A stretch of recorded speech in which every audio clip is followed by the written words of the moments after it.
আলহামদুলিল্লাহ সবকিছু মিলে অবশেষে কিন্তু দীর্ঘদিন কাজ করার পর আমাদের খামারের কাজটি সম্পন্ন করতে পেরেছি আমরা। আল্লাহর কাছে লাখো কোটি শুকরিয়া। আসসালামু আলাইকুম। এমবিডি এগ্রো ফার্মের পক্ষ থেকে সবাইকে পবিত্র মাহে রমজানের শুভেচ্ছা।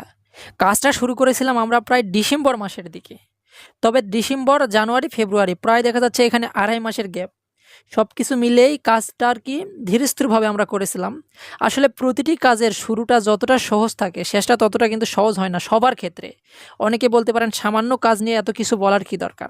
আসলে আপনার কাছে যেটা সামান্য অনেকের কাছে সেটা অসামান্যও কিন্তু হতে পারে। সবকিছু মিলে আল্লাহর কাছে লাখো কোটি শুকরিয়া যে আমাদের খামারের কাজটা কমপ্লিট করতে পেরেছি আমরা।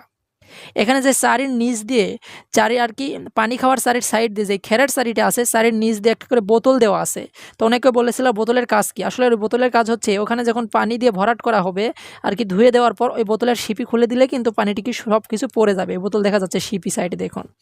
তার জন্য কিন্তু বোতল দিয়েছিলাম। অনেকে সেখানে পাইপ দেয়, পাইপ দিয়ে পাইপে কিছু দিয়ে আটকিয়ে রাখে। আসলে বোতল দিলে সুবিধা, ওখানে সিপি দিয়ে আটকা যায়। আর এই গরুর পানির সারিতে অনেকে কিন্তু প্লাস্টিকের গামলাও ব্যবহার করে। তো আমরা সিলভারের গামলা ব্যবহার করেছি যেন লাস্টিং বেশি হয়। অনেক সময় দেখা যায় অনেক গরু প্লাস্টিকের গামলা ফাটাই ফেলে, যার কারণে কিন্তু আমরা এখানে সিলভারের গামলা ব্যবহার করেছি। আর নিচ দিয়ে যে রডটা দেখতে পাচ্ছেন আপনারা, অনেকে এটা রড বাঁকা করে দেয়। তো আমরা এটা গুলা সিস্টেম নিয়েছি, যে একটা রড বাঁকা আছে তার সাইড দিয়ে একটা গোল রড। এই গোল রডটা কিন্তু ঘুরতে থাকে। এখানে আপনাদের গুলা সিস্টেম হওয়ার কারণে সুবিধা হবে যে গরু এখানে বাঁধার পর কিন্তু রডটা ঘুরতে থাকবে, গরু যে কোনো সাইড নিতে পারবে, কোনো অসুবিধা হবে না। আর নিচে কিন্তু ঢালাই দেওয়ার পর প্রায় 3 দিন এইরকম ডুবে রাখা হয়েছিল পানি দিয়ে, যেন ঢালাইটা শক্ত হয়। আর এখানে সাইড দিয়ে অনেকে ড্রেন করে শুধু উপরে। তো আমরা ড্রেনের নিচ দিয়ে পাইপ কেন ঢোকালাম এটা নিয়ে অনেকে বলেছেন পাইপ কিসের জন্য। আসলে পাইপটা এর জন্যই দেওয়া হয়েছে যে শুধু ড্রেন করলে কিন্তু অনেক সময় দেখা যায় ড্রেনে গোবর আটকে গরুর মুখ সেখান থেকে আটকে যায়। আর নিচে পাইপ দেওয়ার কারণে উপরকার লাইন উপরে, নিচকার লাইন নিচ দিয়ে, আপনার নিচে উপরে যতই আটকুক না কেন নিচকার লাইন দিয়ে সবসময় ক্লিয়ার থাকবে, পানি যখন তখন সেখান থেকে যেতে পারবে।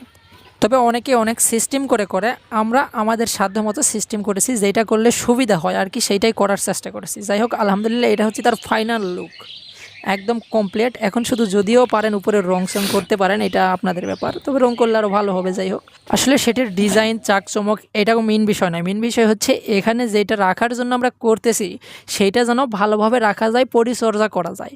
যার জন্য করতেছি এসব, তাকে যদি ঠিকমতো পরিচর্যা না করি আমরা, এই ঘর দিয়ে কিন্তু কিছু হবে না। এখানে যে গাভী পালনের উদ্দেশ্যে আমরা করতেছি, সবাই আমাদের জন্য দোয়া করবেন সফলভাবে, যেন যেই উদ্দেশ্য আমরা নিয়েছি সেই উদ্দেশ্য যেন সফল হতে পারি। এটি হচ্ছে আমাদের শেডের পিছনের সাইড। সামনের সাইড দেখলেন, পিছনের সাইড এইরকম। কিন্তু সকলের কাছে দোয়া চেয়ে এখানে বিদায় নিচ্ছি। সকলে আমাদের জন্য দোয়া করবেন। আসসালামু আলাইকুম।